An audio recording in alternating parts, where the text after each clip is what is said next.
இப்போது தமிழ்நாட்டிலே மாற்றத்திற்கான ஆட்சி உருவாகி இருக்கிறதாக ஒரு வதந்தியை புரளியை கிளப்பிக் கொண்டிருக்கிறார்கள். அது வதந்திதான் என்பதை உறுதிப்படுத்தும் விதமாகத்தான், அது புரளிதான் என்பதை உறுதிப்படுத்தும் விதமாகத்தான் அவர்கள் ஆட்சி பொறுப்பு ஏற்றதிலிருந்து இங்கே பட்டியலின மக்கள் பாதிப்பாக இருந்தாலும் சரி, பிற்படுத்தப்பட்டவர்களுடைய பாதிப்பாக இருந்தாலும் சரி, தமிழ்நாட்டின் உரிமைகளாக இருந்தாலும் சரி, தமிழ் தாயின் உரிமைகளாக இருந்தாலும் சரி, அனைத்தும் பறிபோய் கொண்டிருக்கிறது. அவர் ஆட்சிக்கு வந்தவுடனே முன்னாள் முதல்வர் திராவிட முன்னேற்ற கழக தலைவர் 6 மாதம் பொறுமையாக இருப்போம் என்று சொன்னார்.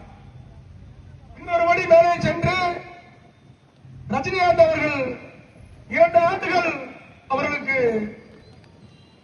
காலம் கொடுக்க வேண்டும் என்று சொன்னார். இப்படி ஒவ்வொருவருடைய மனநிலையிலும் புதிதாக வந்தவர்கள் தானே, அவர்களுக்கு நாம் காலம் கொடுக்க வேண்டும் என்று சொல்லி ஒவ்வொருவரும் மக்களுடைய மனதிலே ஒரு விதமான மனநிலையை உருவாக்கி கொண்டிருக்கிறார்கள். ஆனால் உண்மையில் இவருக்கு நேரம் வேண்டுமா என்று சொன்னால், இவர்கள் செய்யக்கூடிய வேலைகள் என்பது குஜராத்திலே, உத்தரப்பிரதேசத்திலே, மகாராஷ்டிராவிலே பாஜக எதிர்க்கட்சிகளை எப்படி ஒடுக்குகிறதோ, பட்டியலின மக்களுடைய உரிமைகளை எப்படி நசுக்குகிறதோ,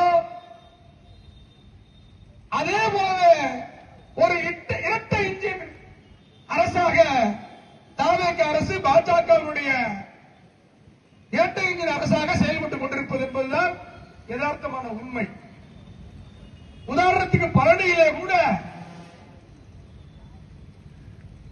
அந்த 100 கோடி பெருமான சொத்தை 2025 செப்டம்பர் மாதம் தனிநபர்களிடத்திலிருந்து மீட்டு அதை கோயில் நிர்வாகத்திற்கு பார்க்கிங் வசதிக்காக கடந்த ஆட்சியிலே அதை மீட்டுக் கொடுத்தார்கள். ஆனால் 6 மாதம் நேரம் வேண்டும் அல்லது 2 வருடம் வேண்டும் என்று சொல்லக்கூடிய இப்போது இருக்கக்கூடிய அமைச்சர் ரமேஷ், இந்திய வளத்துறை அமைச்சர் ரமேஷ் தெரியாமல் இந்த சம்பவம் நடந்திருக்க வாய்ப்பு இல்லை. ஏனென்று சொன்னால், அந்த பத்திரப்பதிவு செய்யக்கூடிய அந்த காலகட்டத்தில் கொடைக்கானல் சார் பதிவாளரை ஒரு நாள் மட்டும் இங்கே இடமாற்றம் செய்து 100 கோடி பெருமான அந்த சொத்தை 2 கோடிக்கு தனிநபருக்கு தாரை வார்த்து கொடுத்திருக்கிறார்கள். இதையெல்லாம் கடைந்தெடுத்த திருடர்களால் தான் செய்ய முடியும். புதுசா வந்தவர்களால் செய்ய முடியுமா அப்படிங்கிறதுலாம் கிடையாது.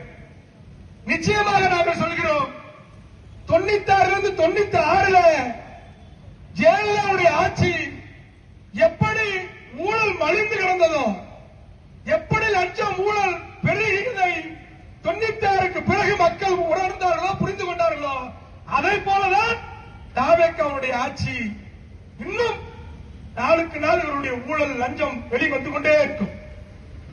ஆனால் ஊழலை ஒழித்து விட்டார்கள், லஞ்சத்தை ஒழித்து விட்டார்கள் என்று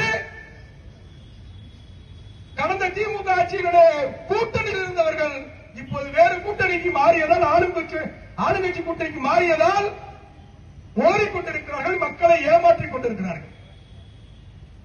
எவ்வளவு பெரிய திருட்டுது! 100 கோடி பெருமான சொத்தை 2 கோடிக்கு போலியாக பத்திரப்பதிவு செய்திருக்கிறார்கள் தனிநபர்களுக்கு. கொடைக்கானல் ரெஜிஸ்டர் எப்படி ஒரு நாள் வராரு, எப்படி மாற்றம் செய்யப்படுறாரு, ஒரு நாளைக்கு எப்படி மாற்றம் செய்யப்படுறாரு? இதுக்கு பின்னணியில் அமைச்சர்கள் இல்லையா? இது ஆதவ அர்ஜுனாக்கு தெரியாதா? விஜய்க்கு தெரியாதா? ஆக இப்படி ஒரு பெரிய திருட்டு கும்பலுக்கு 6 மாதமோ 2 வருடமோ கொடுக்க வேண்டிய அவசியம் இல்லை. தமிழ் தாய் வாழ்த்தை 3ஆம் இடத்துக்கு தள்ளுகிறார்கள். இதற்கு 6 மாதம் டைம் வேண்டுமா? இதை கண்டிப்பதற்கு 6 மாதம் டைம் வேண்டுமா? நீட் தேர்வுக்கு எதிராக போராடக்கூடியவர்களை ஒடுக்குவது, நீட் தேர்வுக்கு எதிராக எக்கனாமிக்கல் சோசியல் வீக்கர் செக்ஷன் என்று சொல்லக்கூடிய பொருளாதார அடிப்படையில் உயர் சாதிகளுக்கு இடஒதுக்கீடு கொடுப்பதை கண்டித்து தமிழ்நாட்டில் பிரச்சாரத்துக்கு செல்லக்கூடிய திராவிட கழகத்தினுடைய அலுவலகத்தில் காவல்துறை அத்துமீறி நுழைந்து தடுக்க முயல்கிறார்கள் என்று சொன்னால் இவர்கள் எப்படி பாஜகவுடைய நிலரசாக இல்லாமல் இருக்க முடியும்?